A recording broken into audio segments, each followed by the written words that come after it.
guys, this is Alea Jen and welcome back to my YouTube channel. So for today's video, yung mga employer guys for employer's interview is nagsasabi kung do you have anything question about me.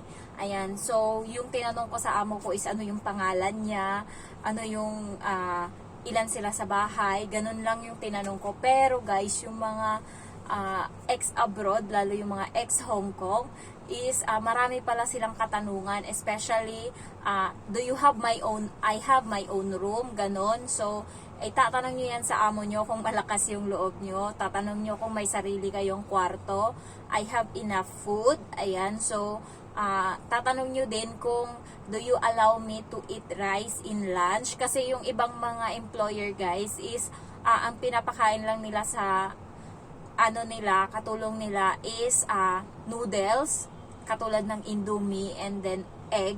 Ayan, so swerte mo na nga pag may itlog ka. Minsan nga wala pa. Yung kaibigan ko is 1 month siyang walang rice na kinakain, kaya namaya talaga siya.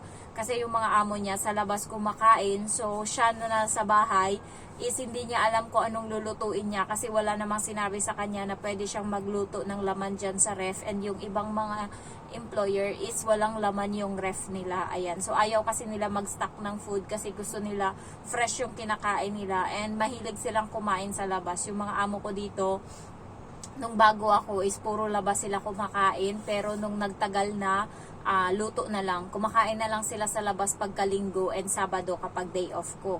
Ayan, so pwede nyong itanong sa amo nyo kung meron kayong lunch na rice, kasi karamihan sa atin, lalo yung mga taga-probinsya, is umaga kanin, tanghalian kanin, and hapunan kanin talaga yung kinakain natin. Kaya nung bago ako dito, para akong mahimatay, kasi nga nanggaling akong probinsya, and alas 7 ng umaga kumakain na kami ng kanin, and tanghalian namin 1:00, and hapunan namin 7 to 8, ganun yung pagkain namin. Yung mama ko mahilig siyang magluto simula, kaya na ko talaga yung pagmamahal ng mama, kasi yung mama ko talaga yan siya, asikaso yan siya sa pagkain. Yung pagkain namin sa tanghali, yun yung bongga naming pagkain pag sa probinsya. Yun yung heavy meal namin, kasi doon kami nagluluto ng masasarap, lalo yung mga gulay na ginataan. Mahilig yung mama kong magata ng langka, ayan. Tapos partneran ng pritong isda, ayan. Sa gabi naman, naglalako yung mga isda sa amin, ayan, so mura lang. So sa gabi, paksiw na isda yung ulam namin, o di kaya sinabawan, so ganun.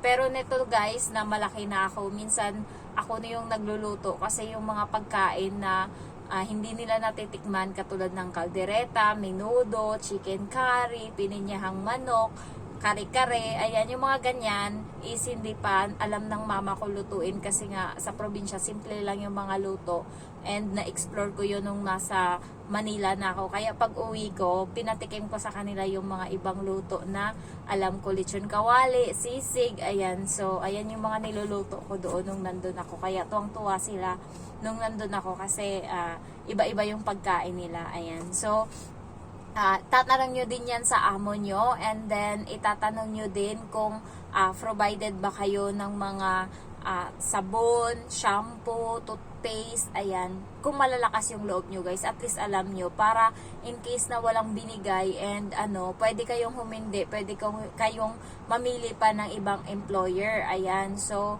yung ibang mga ex-abroad, ang dami nilang tinatanong sa amo nila, kasi hindi lang naman yung amo yung may karapatan na tanungin tayo ng napakadami na parang Q&A. Yun nga sabi ng ng kaibigan ko, Q&A daw yung sa kanya, yung tanungan.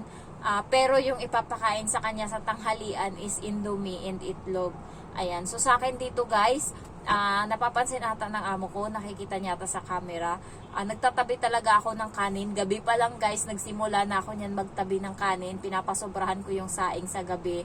Sa umaga, magsasaing uli ako para sa kanila, babaunin nila, papasobrahan ko uli yan, tapos nilalagay ko sa baunan ko. So siguro nakita ng amo kong babae, and nahiya na ako, kasi minsan sabihin sa kanya na wala na kaming bigas, parati kaming nauubusan ng bigas dito, kasi sa sobrang hiya ko, kasi ang bilis nga lang maubos ng bigas, kasi matakaw talaga ako kumain ng kanin. Pag sa mga inasal talaga, umaabot ng 4, 5 yung nakakain kong kanin. Kaya, ang lakas ko talaga sa kanin. And napapansin natin ng amo ko na parati kaming nauubusan ng bigas. And pag nauubusan kami, bumababa pa talaga siya sa building namin and doon siya bibili sa labas. Bitbit niya yung 5 kilong bigas. Ayan. So, hindi kasi ako yung namamalengke. Kaya sinasabi ko lang sa kanya kung ano yung mga wala dito and siya yung mamamalengke.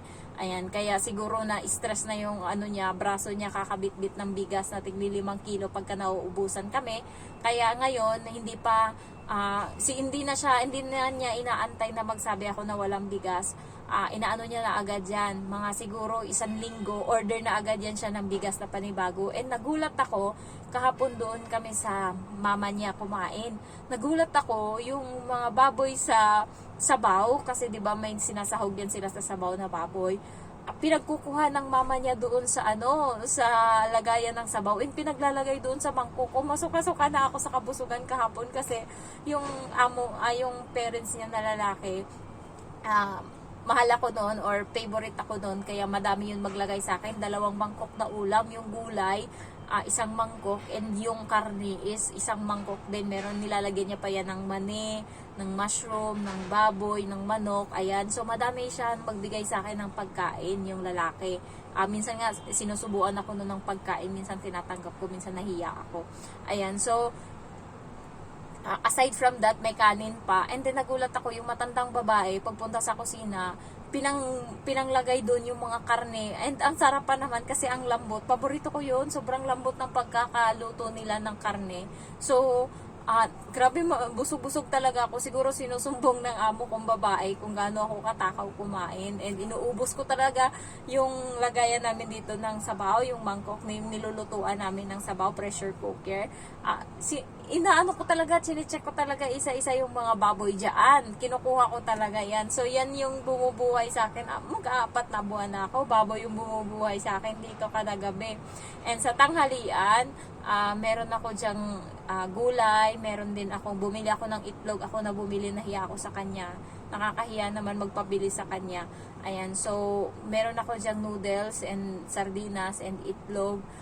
Spam, ayan, so meron ako, and ang dami kong stock na biscuit, siguro mga 6 na pack, kasi minsan guys, sa Park and Shop, meron silang pa-promo, buy 1 take 1 na biscuits, and then, halimbawa, bibili ka ng 1 pack ng biscuit, halimbawa ng Skyflex, yung isang Skyflex na ibang flavor, example lang yan bibilin mo siya ng only $1.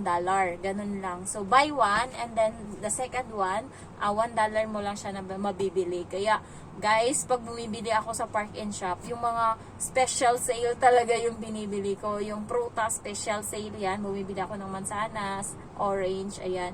So, hinahanap ko talaga yung mga may nakapromo, yung mga sale. And then, sa tinapay, yung sliced bread, ayan. So, hinahanap ko din yung may yung naka-special sale, pero expire na siya bukas. Pero okay pa naman yan kahit na-expire na bukas. 2 araw, pwede mo pa yung makain from the expiration. Kasi sa tinapayan nagtatrabaho yung kuya ko, kaya alam ko na yung expiration niya is ganun. Sa supermarket siya, and minsan nag-uuwi siya ng expire na ganyan, yung ma-expire na kinabukasan, pero 2 araw pa yan pagkatas ng expiration, hindi ka pa mamamatay. And ganyan yung ginagawa ko, yung mga naka-special sale, kasi pag bibilhin mo siya nang hindi siya naka-sale is $10. Sa pera natin is nasa 120 pesos. Pero pagka naka-sale siya is mabibili mo lang siya ng 70 pesos. So malaking tipid na din yun. And sa katulad nating buraot, and kailangan natin talagang magpadala kasi yun talaga yung goal natin dito.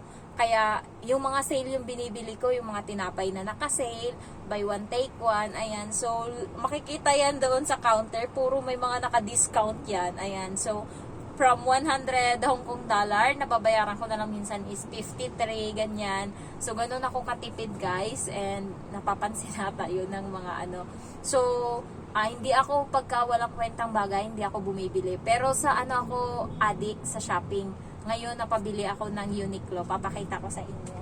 Sige na nga.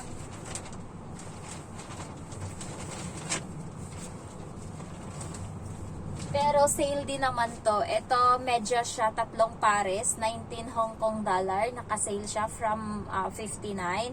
And then, itong damit na puti, ayan, so, ano na lang to siya, 39 Hong Kong dollar, 7, 14, 21, 28, 280 sa pera natin. Ayan, so, papartner ko to sa kahit saan pwede to. T-shirt, ayan, and then ito, damit na pang pasalubong, ayan, pambata, 39 Hong Kong dollar din, ano din siya, Uniqlo yung brand niya. So, nag-iipon ako ng pang-box, pero napaka-selfless ko talaga. Lahat para sa kanila, char. Ayun, so ayun lang guys. Pagka may tanong kayo, huwag kayong mahiyang itanong sa sa amo nyo kung ano yung mga concern nyo, kung ano yung dapat nyo malaman, kung meron ba kayong alagaan na aso, kung share room kayo ng bata, and then kung yung pagkain mo ba is marami, ganyan, kasi sasabihin mo, sanay akong kumain ng kanin. Kasi sila dito guys, ano talaga sila, tipid sila sa pagkain. Yung pagkain nila, mangkok na maliit na kanin. Mabusog na sila niyan, hindi ko lang alam kung bakit. Ayan, so napaka health conscious nila. Parang wala kang makikita masyadong mataba na dito, mga tao, puro mga papapayat. And then nakakatuwa pa sa kanila. Alam nyo ba, 1:00 hanggang 2:00 ng hapon, 3:00, di ba sobrang init niyan? Ayan yung time na nagbibilad sila sa araw. Hindi ko lang alam kung bakit. Di ba tayo 7:00 ng umaga tayo nagbibilad kasi yun yung healthy na na sikat ng araw, vitamin C. Sa kanila baliktad, sila, 1:00 hanggang 2:00, nagpapainit yan sila sa park, so nakakatuwa lang.